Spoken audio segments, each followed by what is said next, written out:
What happened to the woman who lost in space? क्या हुआ उस महिला का जो अंतरिक्ष में खो गई?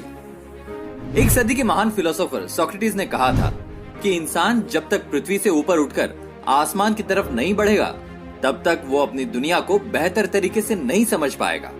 उन्होंने ये तब कहा था जब इंसान आसमान में दिख रहे सूरज और तारों को घूरता रहता था और सोचता था कि धरती दुनिया का केंद्र बिंदु यानी कि सेंट्रल पॉइंट है। समय बदला और बदलते समय के साथ साथ हम इंसानों ने आसमान की ओर बढ़ने के सपनों को जन्म दिया और इन्हीं सपनों के दम पर इंसान ने आर्टिफिशियल सैटेलाइट्स के रूप में ऐसी मशीनें बनाई जिसने आसमान की तरफ छलांग लगाई।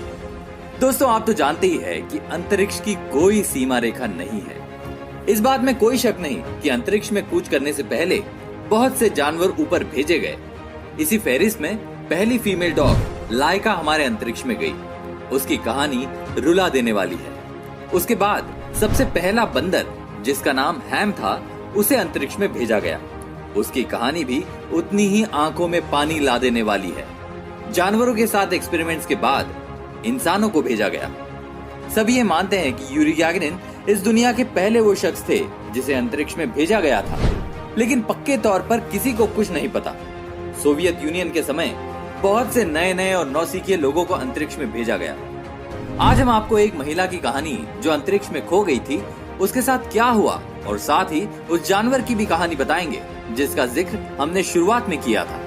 इस दुनिया में अंतरिक्ष पर राज करने के बहुत से स्कैंडल सामने आए, जैसे कि अमेरिका ने एक समय पर बहुत से नाजी लोगों को पकड़ा और उनसे कहा कि वो ऐसी तकनीक बनाएं जिससे अमेरिका पहले चांद तक जाए। क्या आप जानते हैं कि स्पेस रेस में कुछ एस्ट्रोनॉट्स ऐसे भी हैं जो इस अंतरिक्ष के अंधेरों में खो कर रह गए? जी हाँ, ये वो लोग हैं जिन्होंने आसमान की तरफ उड़ान तो भरी लेकिन उन्हें फिर कभी इस धरती की जमीन देखना नसीब नहीं हुई। और ऐसी ही एक मिस्ट्री जिसे इटली के दो भाइयों ने दुनिया के सामने रखा था। उन भाइयों के नाम एशिले और जिनके सिग्नल धरती से बाहर दूर दूर तक भेजे जा सकते थे। इन्होंने ये काम कई सालों तक किया लेकिन उनको अपने सिग्नल्स में कुछ भी खास नहीं मिला।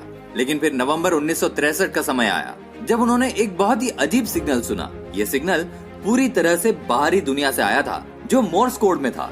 उन्होंने उसे पकड़ा और उस सिग्नल को डिकोड किया और जब उन्होंने उसे समझा तो पूरी तरह से हैरान हो गए। उस सिग्नल में एक महिला की आवाज थी और महिला डरी हुई थी और दर्द से करा रही थी।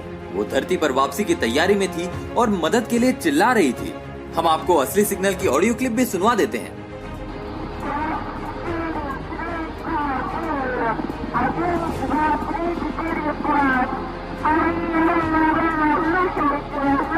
बहुत से लोगों ने ये माना कि ये महिला वो थी जिसे सबसे पहले अंतरिक्ष में भेजा गया था।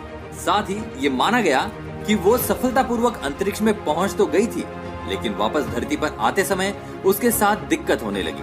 असल में उसके कैप्सूल का कूलिंग सिस्टम खराब हो चुका था और बदकिस्मती से कैप्सूल के अंदर आग लग गई थी और वो महिला उसी में फंसकर मर गई। ऐसा ही कुछ एक और प्राणी के साथ हुआ था जिसके बारे में मैं आपको आगे वीडियो में बताने वाला हूँ। बहरहाल इन दोनों भाइयों को उनके काम के लिए सम्मानित किया गया। उन्हें नासा बुलाया गया और यही नासा ने उनको सम्मानित किया। ये जो रिकॉर्डिंग्स उन भाइयों को मिली वो सोवियत के समय का खास और सीक्रेट मिशन था जिसका नाम वेस्टॉक